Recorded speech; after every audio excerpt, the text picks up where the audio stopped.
Welcome to the 40K Lorecast with me, John Barsati and Brad Chester. This guy. Today, we're going to try something new. We're going to sit equidistant from the microphones to see if I can stop getting people informing me that our audio is terrible. So we're going to try something a little bit different in this podcast. Ordo Xenos. Last week, we dove into the origins of the Inquisition with the rise of the imperial cults. And there's this guy some of you may have heard of named Eisenhorn. He's part of, like maybe some of the best books Black Library ever wrote. Also, we have recommendations for you this week. What we thought we would do is actually talk about the rise of the Ordo Xenos and what it is, because in truth, it and Ordo Malleus, I think, compete for most important parts of the Inquisition. I think that the Ordo Xenos does less bad. When I say, I say less. That's a good point. I like that. That's a really good point. But it's less. It's not like they don't. Well, they don't do good. They do less bad. No, because they actively do help. Because in 40K, not all, but a lot of the Xenos are a real problem. Oh, Xenos, and we're going to talk about it a little bit this episode, that it's important. One of the things we're focusing on this podcast is not just, here are the 30 playable factions. It's more, no, this is the universe it lives in. And there's lots of Xenos that don't qualify for a faction in 40K that are light years problematic and creating like the Ragdan. Cough. I was just about to say, Dark Angels will throw their hands up. Yeah, Dark Angels will, Yeah, there's some serious things that are. We had some issues here and there. I mean, or if you read the Eisenhorn novel, I mean, that same thing. It's like you get these, you've never heard of them, but they matter. So the Ordo Xenos are big. Wildly technologically superior, but they're just smaller. Yeah, and so they end up getting, in the stories, they get wiped out. And this is a big deal because we only had Ordo Malleus at first. Yep. And then there's a lot of when exactly this happened, but effectively you had the War of the Beast. Yeah, exactly. And then they went, this is way bigger of a problem. That's right. So for those of you who should listen to the last podcast, I mean, it's literally one ago, but if you haven't, fine. I mean, catch up. Catch up. The Inquisition was formed by the Emperor to stop the spread of chaos. And that was what they were, but they were small. Was it? I mean, Malcador was kind of in charge. Yeah, that's right. Malcador did it. They formed the Ordos Malleus, and they're there to fight chaos. And they kind of do a good job, actually, for a bit, until the Baden Crusades start. And at the same time... And the thing is, there wasn't a reason. You know what? Pull that back. Yeah. There wasn't as big of a reason, because remember when they formed the Ordo Malleus, chaos was invading, like where? Like outside, right there. I can see them in the yard. And also, the thing to remember too is the Imperium, thanks to the Horus Heresy, went from this really incredible powerhouse machinery that Xenos didn't really mess with to being effectively cut in half militarily. Actually, more than. They probably went down 70% militarily. And fractured. Yeah. But also ripe for, I mean, a lot of the Xenos, right? Think of Dark Eldar, things of that nature. Mm-hmm. Hey, I'm going to poke this. Let's see what the response time is. It's terrible now. Let's poke it some more. Correct. And it began there. The truth of the matter is that if left unchecked, the Xenos were going to kill all of mankind, enslave them, eat them, whatever it's going to be. And so there was a growing need. There's no way that I'm not going to point for, because as usual, John has notes. And we have enslaved, kill them, eat them. Number 4 is, or worst of all, convert them to their ways of thinking. And that's just not. Tau. We were talking about Tau. We're completely talking about Tau. We're not talking about orcs. We're talking about Tau. Yeah. I mean, how dare you? But up until a certain period, and there is some question marks on this, it was handled, all the Xenos incursions were handled by like a Space Marine faction, or whoever was kind of in the area would deal with it. And then, because it's this podcast, we're now going to talk about orcs. As Brad mentioned, the War of the Beast. And the orcs decide to invade in a way that a simple Space Marine faction was not going to work. Yeah. They kind of were everywhere. And I mean, the War of the Beast was, I love that we said it was a problem. It was a little bit more than a problem. It was, hey man, are they going to destroy everything problem? Yeah. Yeah. Yeah. The orcs are going to run over everything we have. They're ripping through us. And part of the problem, in all fairness, with the orcs, as we've discussed before with orcs, the orcs are probably, in my mind, I was just the most dangerous of the Xenos factions. If you let them just rampage, they get bigger. Yeah. And they get worse. And then you go to fight them a little bit, and that makes the problem even more worse. You have to stomp them out now. Immediately. You have to hit them before they get anywhere going. Because they actually get more power. If you listen to the Orca Yep. cast we had, orcs legitimately get more powerful as they fight and more of them get together and you rile them up. They also get smarter. About to make a reference. I don't know how you played Master of Orion. I have. There we go. They're communal intelligence. So the more of them that are there, the more intelligent they become, the more powerful they become. They're like the Geth from Mass Effect. Ooh, the Geth is the same thing. Ooh, I forgot about the Geth. I was going to go with Master of Orion 2 is better than Master of Orion 1. They're both great games. Master of Orion 3, hot garbage. But anyway, the War of the Beast comes in and we've got thousands of systems, not planets, systems are burned. Trillions are dead. The Imperial military has no idea what to do. And to the point where Terra is genuinely at threat. So maybe we're going to lose.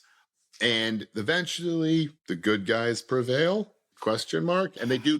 But the thing is that, so we go back to the thinking of the original and the Emperor. And we've said this before. Emperor, a lot of good ideas, a lot of bad ideas. Also, the Emperor is a Xenoist. Yeah, you want to call it? Hates Xenos. If you're not human, he's pretty cool with killing you. Yeah. I mean, to the point where I don't think he'd go for the Ogren. Yeah. But we had a damn Imperial fist, though. Yeah. So what ends up happening was, and I always, if you guys haven't figured out, anytime I can point out an Imperial fist to be something really, really good or really, really bad, it always goes into the show. Because half of the time Brad's happy, the other half the time Brad's miserable. This dude did make a really good point. This one made a really good point. And he was also pretty awesome at doing it. Yeah. Lord Commander Corland, who's leading the Imperial forces, comes to the realization that we need to prune these Xenos before they become a problem. And the bureaucracy around it's almost impossible. Right. And effectively, he said, I need inquisitorial power, which is I need people when they find something to not have to get permission. Yeah. And actually, let's pause on that because we haven't really talked. We've talked about it a little bit. Bureaucracy in a millions of planets, a government takes exactly how long you think it would take. Yep. Imagine going to the BMV and having to go to millions of worlds BMV and wait. When you say BMV, do you mean DMV? Yeah, I'm from Ohio. Bureau of Motor Vehicles. Department of Motor Vehicles. Are you kidding me? Ohio actually doesn't even call it DMV? No. You're not a real state. You're the only ones. Oh my God! You guys have no fault insurance. Get out of here. I was concerned that something was wrong, and I realized now. No, Brad's brain's fine. He's actually intentionally saying the BMV, something that only our listeners in Ohio. And if you're listening and you're mad at me for talking shit on Ohio, you know why I'm doing it. But the thing is that what happens is you don't get an answer for legitimately sometimes hundreds of years. Yeah. So you're like, hey, we have a real problem here. We need to put some forces in. And then you wait past your lifetime. And then they go, yes, you can. Yes, you can. And they needed that taken care of now because it's before the Orc Uprising. It's before the Ragdan comeback. Exactly. It's before and so they want quickly. I mean, it's a good idea. It's abused horribly a lot, which we'll get into, but Brad's completely right. This is the big problem is that if you give these guys a second, they get a lot worse. And there's two problems run into this. First is, as Brad was saying, you need like an inquisitorial level of speed. But the other problem is some of these forces get so large that an inquisitor and a few guardsmen can't really handle it. As a lot of people know where this foreshadow is going, moving a space marine force from one spot to another is actually pretty complicated, and they may just say no because they're busy. So you not only does Corland propose creation of a new version of the Inquisitors, but also adds on top of them a military force, which we'll get to in a second. But just to kind of help everyone understand what we're discussing here, for you can listen to some of the casts, orcs get a lot more powerful if they gather more. 100%. Drukhari will find out if you have a weakness, and they'll keep exploiting that weakness. They'll raid your planet drop. There's a reason why their power from pain. Yeah. They want to do bad things to you. They legitimately feed off that. We'll go into Drukhari much later. And at this stage, the Tyranids aren't in the galaxy, but is for more, if there's one, there's never one. But by the time of the 41K, Tyranids, same thing. Necrons, Tau, they're not a threat.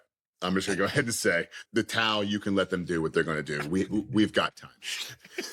I still love, I'm giving shout outs to, I forgot as I had it written down, but it's at my house, of course, because I'm an idiot. Yeah. But you ask, who do you guys hate worse, Tau or the Lords of Terra? Only John hates Tau. Yeah, this is just however, also hate the Lords of Terra so much that it's never a contest. Yeah, Brad's hatred of Lords of Terra is the highest. I don't even hate Tau.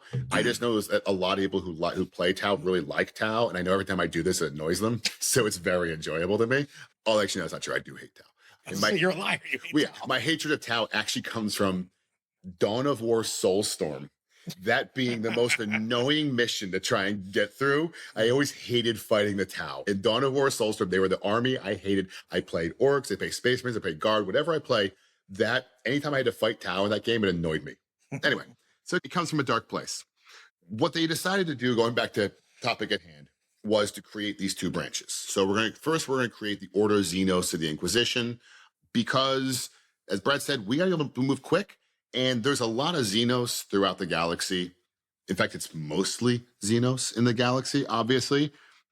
And so we need to figure out which one of them. And there's too many Xenos to kill all of them. Like, we can do it eventually. But the Emperor would be on team, kill all of them. But you have to triage your murder. You got to prioritize. Yeah. And so that's what the Xenos was supposed to do.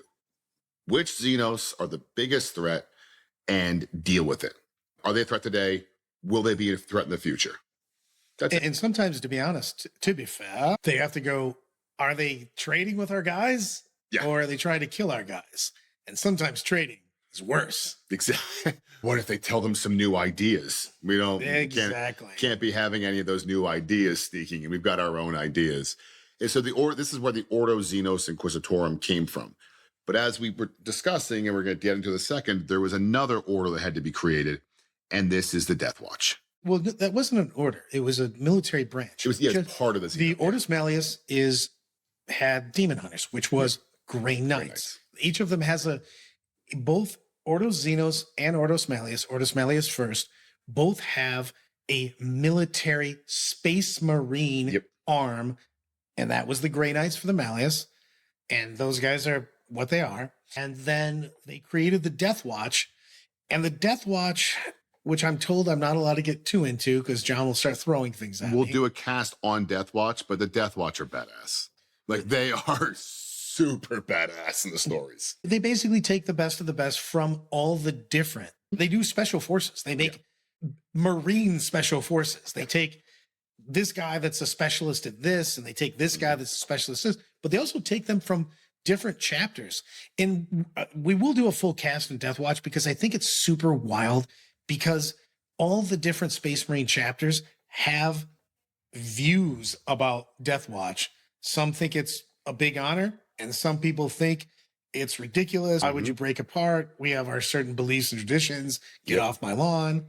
So it was a big deal. But this is wild, actually. This is one of the few times the Imperium did something in a timely manner. Oh, this was done quick. This was done really quick. They also grabbed. Yeah. Let's dive into the original, the origins of the Death Watch. And I'm going to tell you, it's like, we're going to do a Death Watch cast on this, but this part alone is super badass. And it's a real focus that I do have in these casts, is us talking about, like, if you play the tabletop version of Death Watch, people who play Death Watch know what I'm talking about, but a lot of people who don't play Death Watch are just kind of like, oh, it's that annoying army that I play against every now and then with dumb rules. But their origins are actually, I would call it heroic, were their original origins, where they took all the guys during the War of the Beast. A ton of these Space Marine companies were ripped to shreds. Yeah. And usually you would have to either effectively wait until they grew some new Marines. And these guys were like, yeah, man, everybody I know just got killed. Zero chance I'm doing that. Yeah, it's that action movie style where it's like all of your friends are dead. You're the only one left standing. So you and 3 other dudes who the same thing happened to them form up a suicide battalion to go do it. That's what these guys were. And to Brad's point, they literally were told, no, just hang back. We're going to go make more Space Marines and we'll refill the chapter. And they went, yeah, I don't feel like doing that. They formed the Expendables. Yeah. It worked too, by the way. These guys went in, and what they used them for initially was these little like disruption hits. As the War of the Beast was filtering out and moving through, they realized if we just hit them here, there's one little spot here, there's one little spot there, I can't stop them, the entire army, but I can slow it down a little bit. And that was the original idea. This is how screw this, I'm going into it. Go. They made kill teams. And this is how the kill teams and people that play Death Watch, we'll do a whole thing on them, but like they made ultra specialized for what they had to do on this particular thing. And they called them kill teams. And they had wildly special operators, basically, that went down to do this. Mm-hmm. What do I need? I need a bunch of heavy weapons teams. What? That's it? No, I just need guys to stand on this wall and kill this particular thing. I need super stealthy guys to get in and out and do a specific thing. I need a super fast recon force. And they made these teams, which were wildly different because the Marines typically have kind of a versatile, make sure I have something for everything. These did not do this. And that's a great point, because that was one of the biggest issues was Marines are built to be a take-all-comer. You deploy an entire company to a battlefield and they can do anything. The problem is that to move an entire company requires guardsmen, an Imperial Navy. It requires lots more transports, the ships, logistics, all these things. And organizing all that and moving it just like today takes a while. But if instead you say, what if we just move 30 guys and they carry all their own gear? Yeah. We can be there. All right, I can be there in 4 hours. You're like, cool. And we be can there in 3. and we can do this one thing. Yeah. Then we're going to bail out afterwards. Yeah. All right, be there in 3. We're not going to patrol. We're not going to take, we're not taking holding. We're going to either steal something, kill something, whatever, demolish something, and we're getting the shit out of here. Exactly. And that's what they were. And it was incredibly successful. So again, it was incredibly successful immediately. Yeah. That's how the Death Watch got hold, is because they went, oh, this is working really well. Exactly. And so this is where the Death Watch immediately started to grow from this. And this also gets combined with, what we're not talking about yet, is the Ordo Xenos were also kind of helping direct them around. So they've got this kind of perfect setup where they know where to hit, they know how to hit, and they go in and they hit, but they're hitting with the force of Space Marines as opposed to hitting with the force of Imperial Guard, which works, but it depends on what you're fighting. Like Imperial Guard, a small battalion of Imperial Guard, no matter how good you think they are, even like Kasrkins against orcs, is going to be a little bit tough. But the Space Marines, because they can move quicker, they can carry bigger guns, they can actually really interrupt something. They can also just take more damage. And we should touch on this. It wasn't made without problems. A lot of people were not cool with this. Yes, a lot of people were. It's a very wild gradation. We'll do this when we do the actual Death Watch, because some of the legions were, I refuse to send anybody, and then you showed up and went, we're still taking guys. Yeah.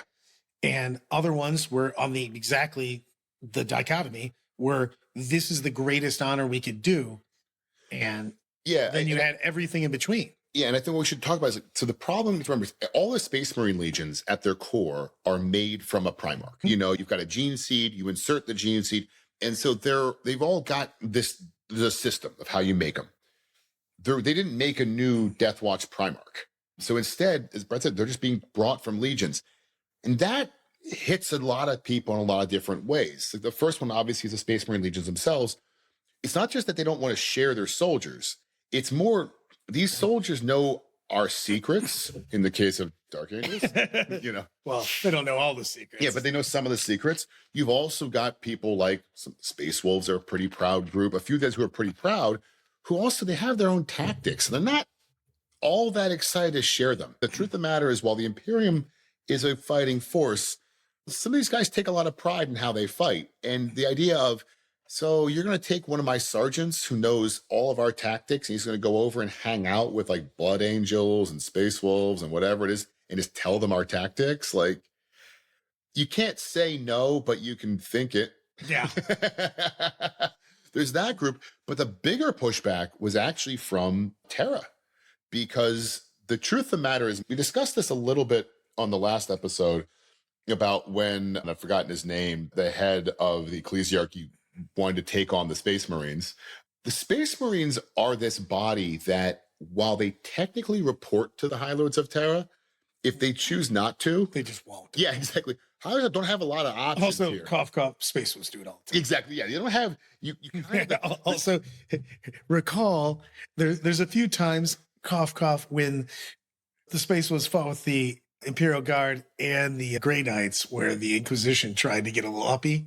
Yeah, and it didn't end well. Yeah, Space Wolf podcast, maybe 11 episodes. Yeah. Brad just reading a book. Logan Gremnar ran in Terminator armor. And maybe Brad might just read you guys one of the books. The fireside chat. Smoking jacket. Yeah. But they are. And so there was actually pushback on Lords of Terror because there was now going to be another branch of these soldiers who they can't control. And because you were giving them inquisitorial power means that they can quickly and legally grab whatever they need, and they can't do anything about it.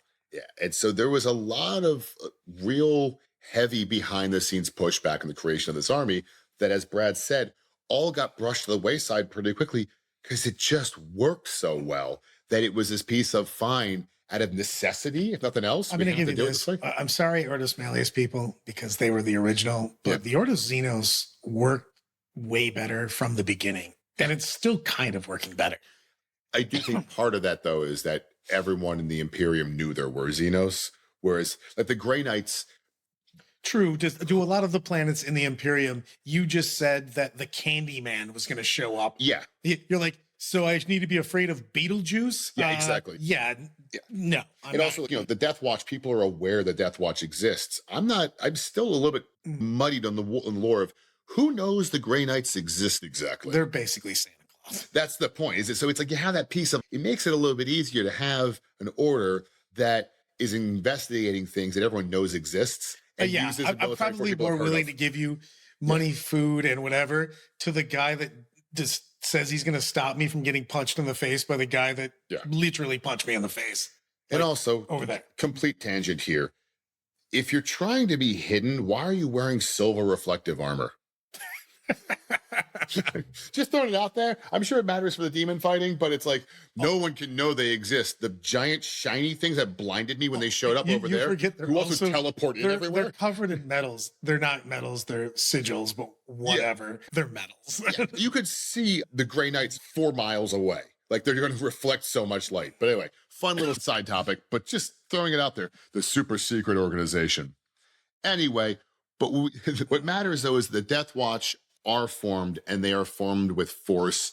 And now we have the complete Ordo Xenos. We've got Ordo Xenos because you need a Space Marine military branch to be, not just to be, it legitimizes you, but it does, because you need, when the shit hits the fan, if you're mankind, you need some Marines, or you're probably not going to get done. Yeah, exactly. The Marines are going to solve. I'm sorry, but that's just how it is. Yeah, we're going to discuss the Eisenhorn books in a little bit here. There is an element I have some of the Eisenhorn novel where I'm like, where were the Death Watch? Like he's fighting, like when he's nobody fighting gets thrown under the bus more than Eisenhorn. Yeah. Read the Eisenhorn books because they get, again, I gave this before we went live. We're not even live. Before we started recording. Whatever. We're not live. Good God. If you people only knew how much editing went into making this live, you don't want just this. Watch me on Go to Death or Glory or my own personal channel, and you'll see how much editing's done because you watch me stammer over my idiocy. But you get lines such as, who do you work for? The Emperor? Just do the same to me, and you're about as close. Yeah. Eisenhower talks mad shit, but also, if you're one of the Ordo Xenos, if you're an Inquisitor, and there's much difference between, and we'll go over this much later, between Lord Inquisitors and Inquisitors. Lord Inquisitors are they're ridiculous power. Right. You're an Inquisitor, though, and I love this about Inquisition. Again, Henry Cavill, you should play an Inquisitor. But the Inquisitors go from, we did this a lot in the Rogue Trader, Inquisitors might have a merry band of randos like Eisenhorn, or you might cruise around with, which is almost a legion of troops where you go.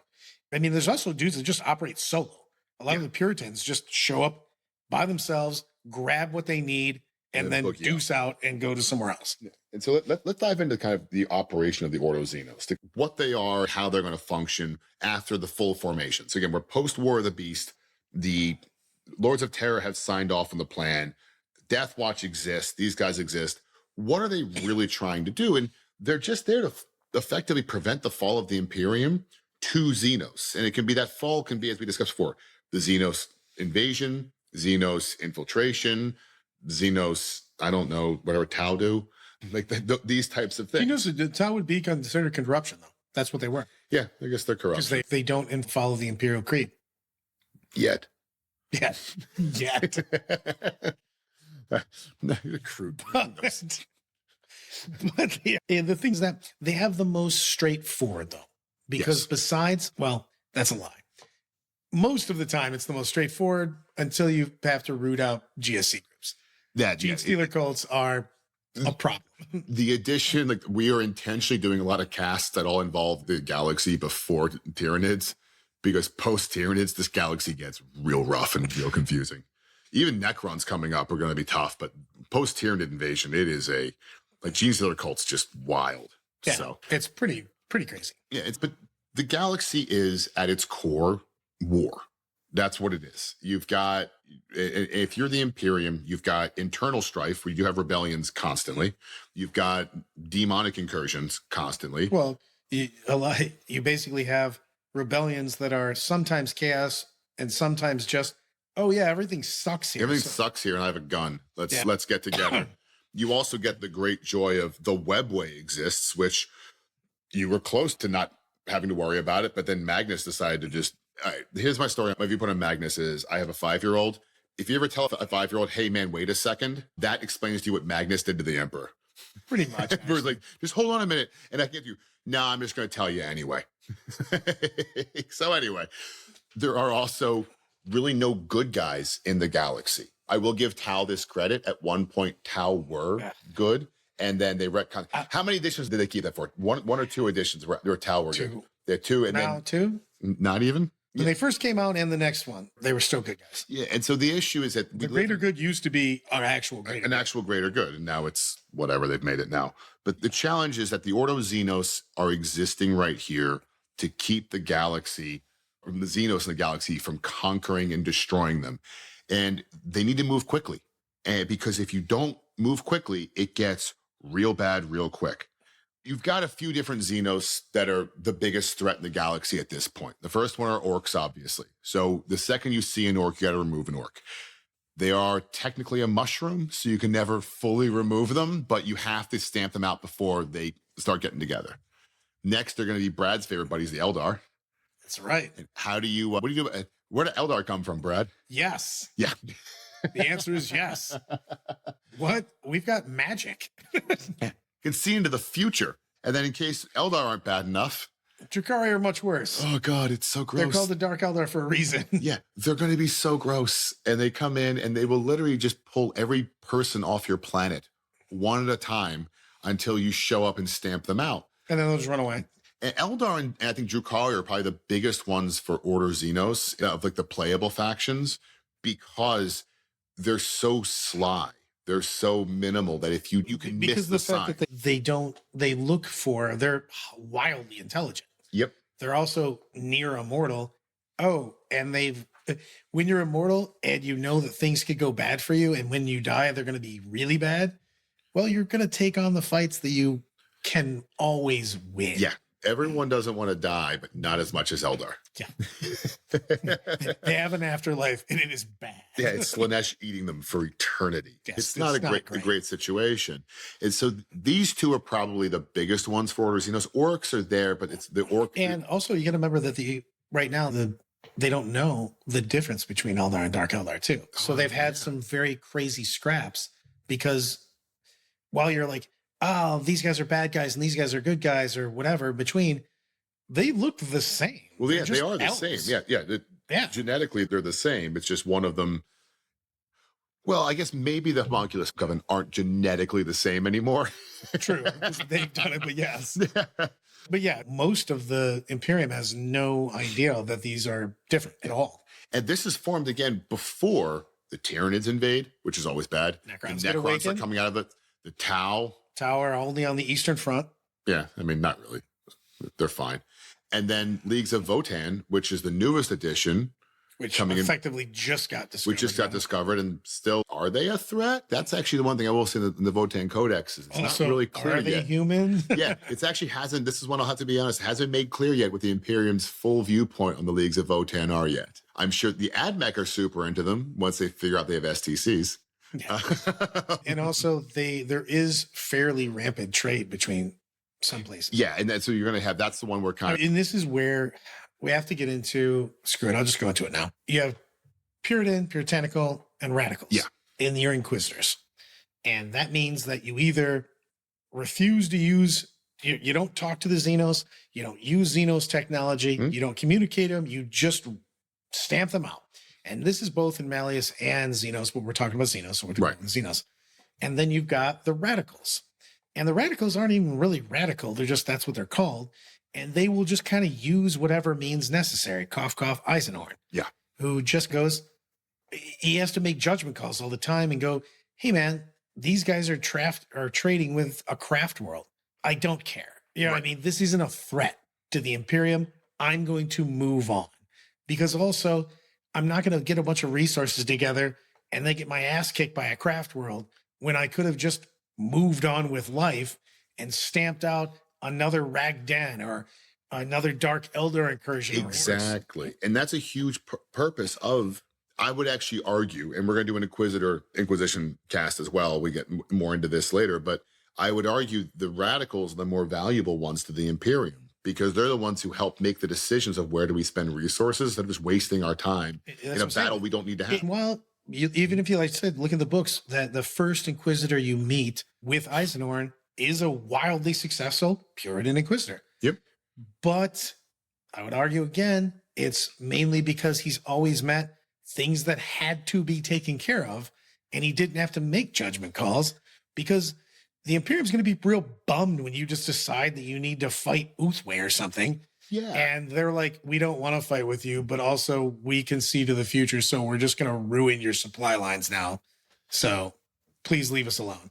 With the power that the Ordo Xenos carry, they kind of fall into a few different categories of how they have to deal with the Xenos threat. The first one is, as we saw in the Eisenhorn books a lot, do it themselves.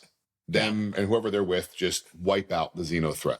Sometimes sometimes it's just an infestation almost, but even before Tyranids, there's still Xenos that have surprising abilities. A lot of them have psychic abilities. A lot of them have abilities to manipulate mankind. Right. But you're talking about maybe a dozen. It's more, they're on a planet, there's a dozen of them on the planet, and the Inquisitor just takes care of it themselves. Right. He just Blade Runners them, basically. Right. Other times, grab some Imperial Guard, maybe, or if it's in space, grab the Imperial Navy and blow a few ships up.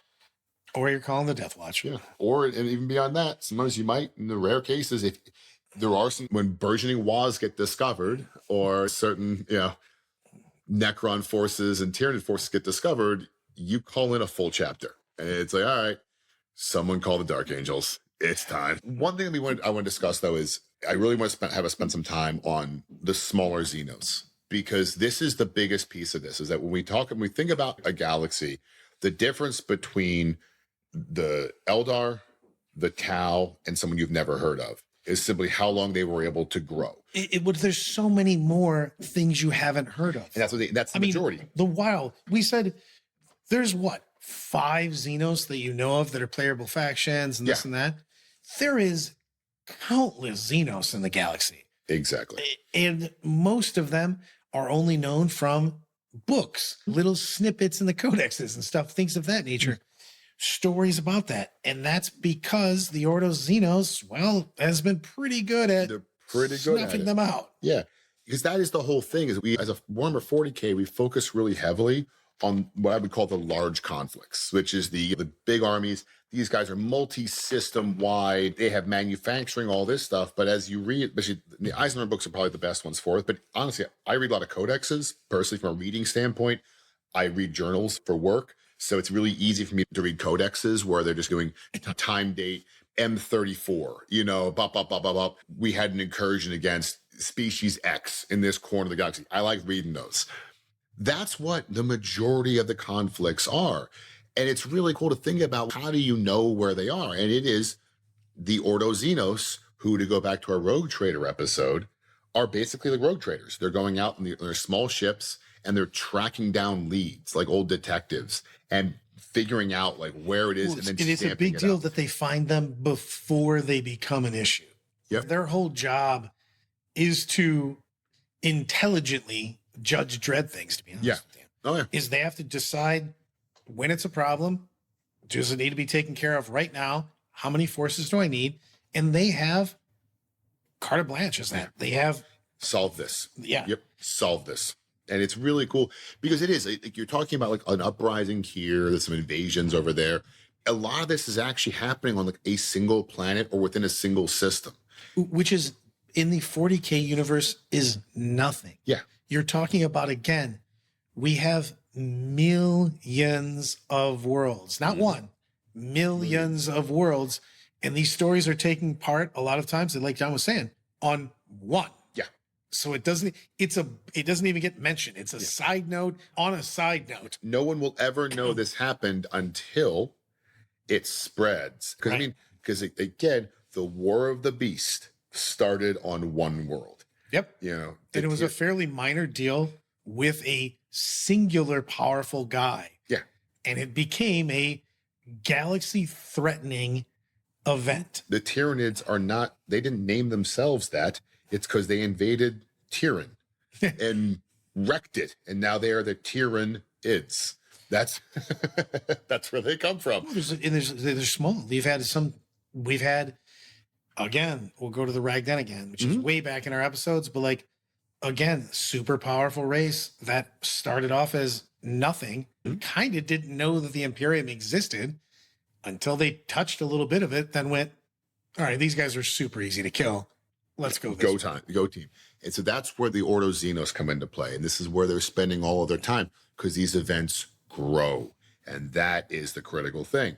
They also, the problem too, they also have to do is, as we were discussing, make a lot of judgment calls as to what these things are. Because most of the Xenos live, again, Webway's a weird thing, but the vast majority live on one side of the galaxy. A lot of them on the northern side for some weird reason. I don't know why. GW just rolls a dice and keeps.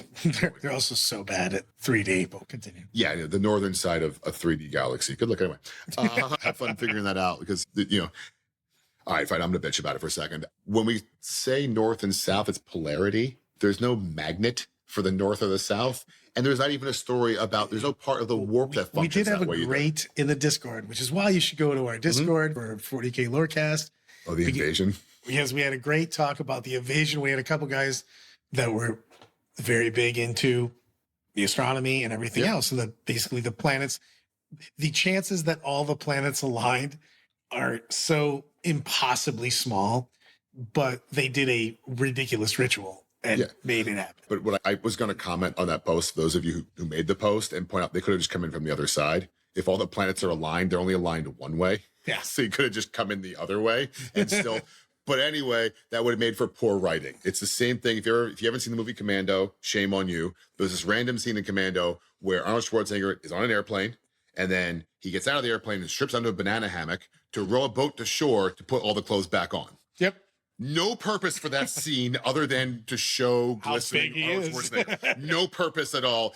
That's just writing. That's what the invasion of Sol was, where they were like, we'll start at Pluto. I do appreciate the map that he put out there too. It's just like, okay, the planets are so wildly far apart.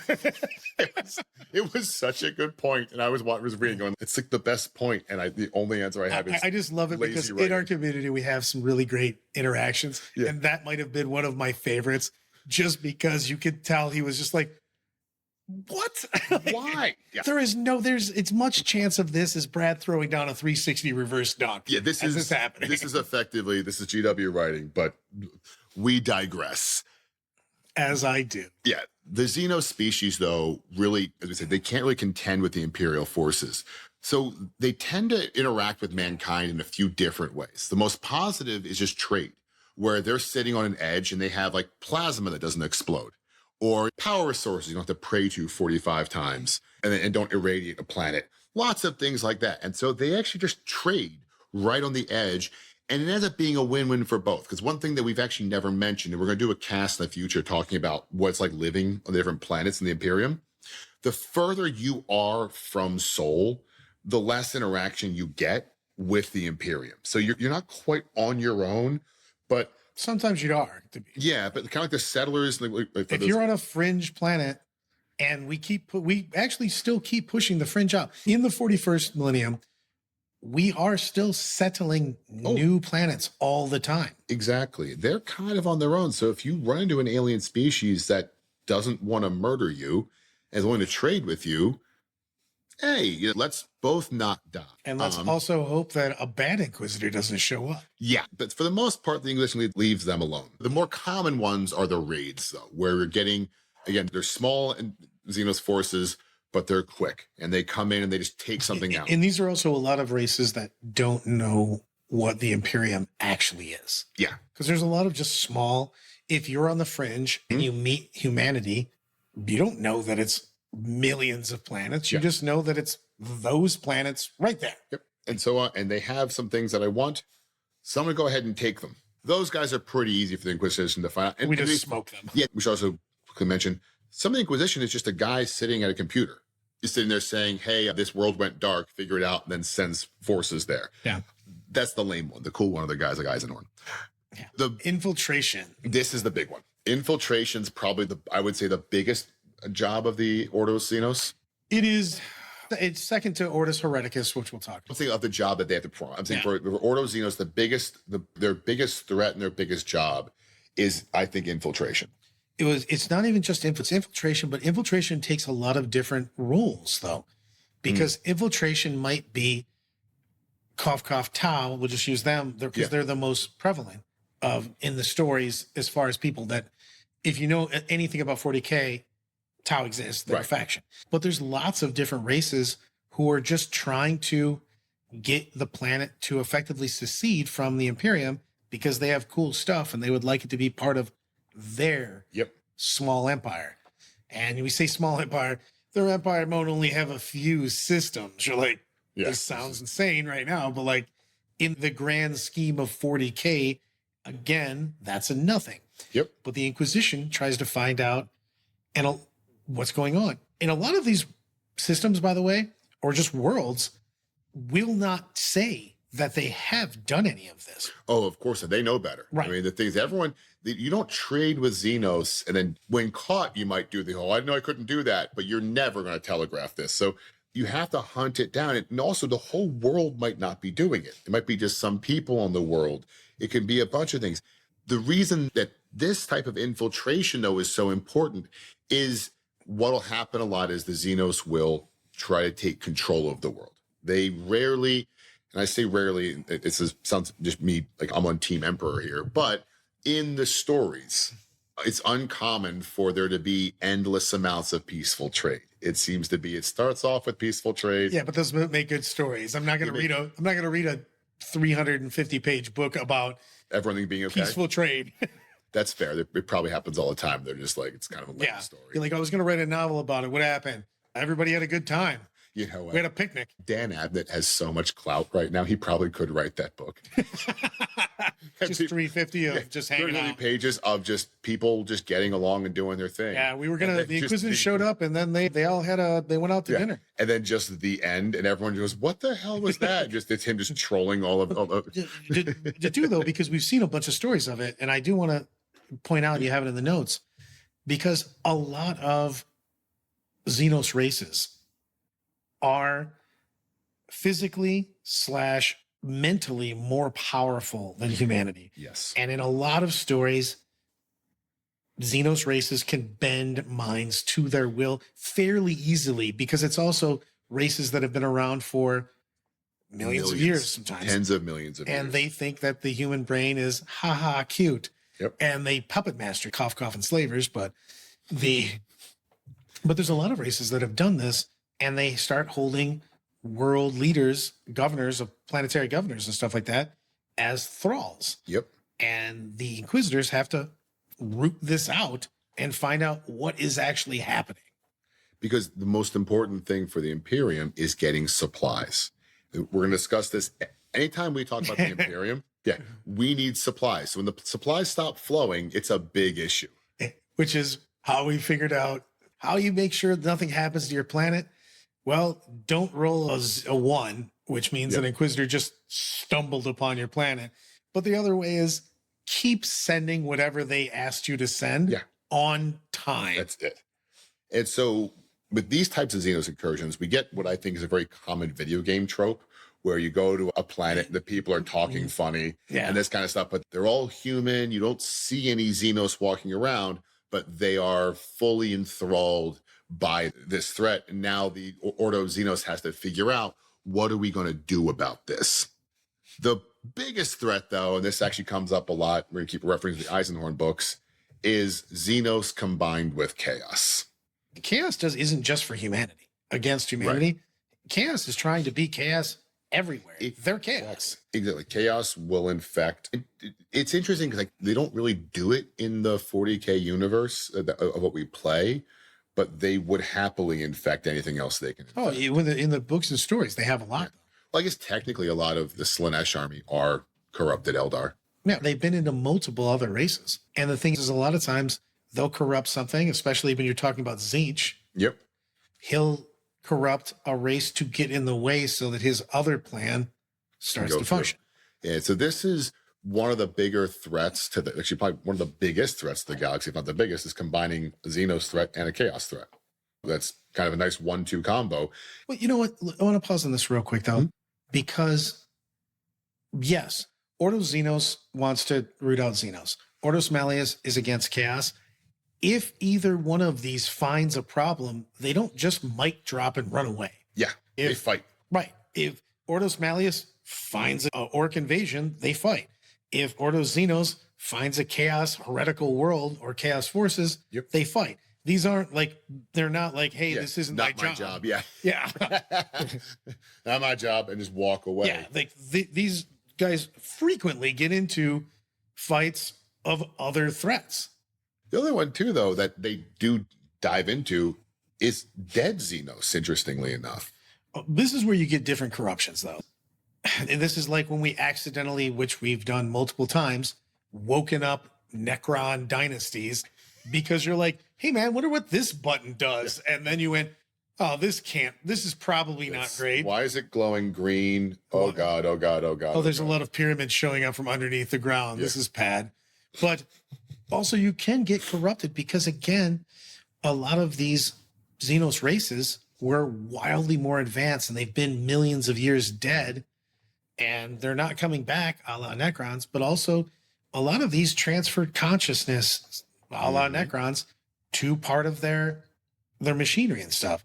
So you can grab the widget of wonder and all of a sudden you're like, oh, my feeble mind just got dominated by X. Well, I think Necrons are a good example because we think about you raise the Necrons, that's one thing. What if you find a Cetan shard that was buried in a great vault in the middle of a planet that you're digging a hole through because you're mining it? Yeah. This is the kind of and stuff. And you just shut off the power supply. That was holding it in place. Right. Also, you have Chaos was fighting Eldar back in the day. They're aware of it. You do get a lot of this. And so there's a lot of these artifacts that are all over the world. Mankind has no idea what these things are until they just suddenly go, like you said, turn off the power, open the wrong door. Yeah, I joked to the Necronomicon because I'm old enough to have watched Army of Darkness a lot of times. What is the planet, though, for aliens now? That's going to make me sad. Somebody put that in the comments later. Yeah, but it's where they land. Yeah, it's the same concept. You land on a planet, there's some old spaceship here with weird eggs in it, and then, one thing. And then things are bad. When you find a dead civilization, it's usually probably was on a planet that was healthy. So it's a good planet to settle. And that's where you go. So it's actually more or less Alien 1 and more Aliens, where you've terraformed a planet, you're moving through. Hey, what's this thing over here? Let's go take a look at it. Right. And now all the people are dead. Well, one of the things that is a big deal for the Imperium, not a real big deal for other people, is you find an old civilization and you've Rosetta Stone their writings, and weird, their people weren't wildly oppressed. Yeah, you go, wait a second, this seems way cooler than what I'm doing. This feels like a better way to live life. And now you've got a rise of non-imperial thought. You gotta stamp that out. Yeah, that's gotta go quick. And so we can't be having new lines of thinking. Again, they kick in. Another reason why we're not the good guys in this game. No. That's actually one of the biggest things that they do is stamp out you've been talking to race or you found something from another race, when I say another race, another actual being, and they will put fire to that with a quickness. Yeah, we can't. That's a big no. Lastly, of course, technology. It's just the Xenos do have really good tech. We touched on it earlier, but Well, they're wild. The thing is that, let's touch on that in the galaxy again. While oh my God, it's 40,000. It's 2024 when we're writing this. Yeah. So that's several of the years later. If that is still a drop, think about the Eldar, the Orcs, the Necrons. Oh, they've been around in this game for 65 million years. And they weren't even the first in the scene. I'll give you an example I like is that in the Imperium, there are varying levels of gravity on different planets. And as a result of that, people who live on low grav worlds actually have problems, and high grav worlds have problems. There are Xeno species who come from those types of worlds and have technology that makes living on those worlds better. So of course you want to trade for that technology. You mean so my bones don't get crushed every minute of every day? You guys could give me something that make me feel better? Yeah, cool. Or I'm elongating so much that if I go into any other world, I just flop down to the ground. Because one thing people don't realize that when people who are on the space station or something else come back to Earth, they can't walk for like multiple weeks. Actually, you have to go through like physical rehab because being in space, there's no gravity. They also get taller. Yeah, they get taller, but there's no gravity. They actually lose, like as much as they work out, they lose a ton of just what we call their stabilization muscle. And so when they come back to the Earth, they have to do that. That's the same for these people. Imagine like you're trading, you're working on this. All of a sudden, some Xeno species comes along and is like, hey, I can give you some tech so that doesn't happen to you anymore. Maybe make your terraforming faster, whatever it is. Of course you want to trade for it. Problem is, that's heresy. That is pure, unadulterated heresy. You are now using alien technology. Not allowed. Burn all of them. Or if you're even less lucky, the AdMech find out you're doing it, and they're going to come take it and burn all of you because they're not supposed to have it either. Yeah, and they don't want you to rat them out. Yeah, I think the best way to kind of conclude this is what is a Xenos threat? And that is the biggest question for the Ordo Xenos is, as we said, but there's endless amounts of Xenos. Well, that's the thing is that, what is the Xenos threat? And the answer is yes. Right. But because to a Puritan, the Xenos threat might be you talk to that traitor. To a radical, it might be a coin flip where he goes, that's not bad, but maybe I think it is bad. You know what I mean? Maybe I think this is going to be bad in the long run. Maybe I've been to this, I investigated this society, and every time they do this, it's actually the first steps of infiltration, put it to the torch. Exactly. And I think that's where the biggest piece for the Ordo Xenos is. It's making that call. Because it's, as we said, the Inquisition element of the Ordo Xenos aren't really getting that involved when someone says, hey, there's 3 million orcs moving their way this way. Not a lot of Inquisition that goes into that stage. It's more, let's just call it Death Watch. They call it Death Watch. They're on their way. Same with like if you've got a Drukhari raids. Again, this is military stuff. This is more the bigger problem, as we've just been discussing, Imperial citizens interacting with Xenos and either not realizing it's negative or thinking it's positive, because those are slightly different. We're not necessarily being enthralled, maybe like the trade is good, that kind of stuff. But the Ordo Xenos realizes that the people they're trading with are actually not doing it for their own self-preservation. They're doing it to soften, you know. And to be fair, and also I've read you guys' quotes. I did not say basically as much as I usually do. But you did say literally a bunch. It's okay. Exactly. I was just about to say, if you got the literally counter though, I was crushing that one today.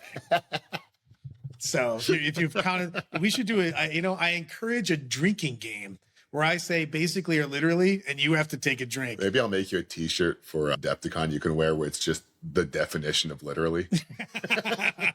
And you're like, does Brad ever use that word correctly? No. Literally, no.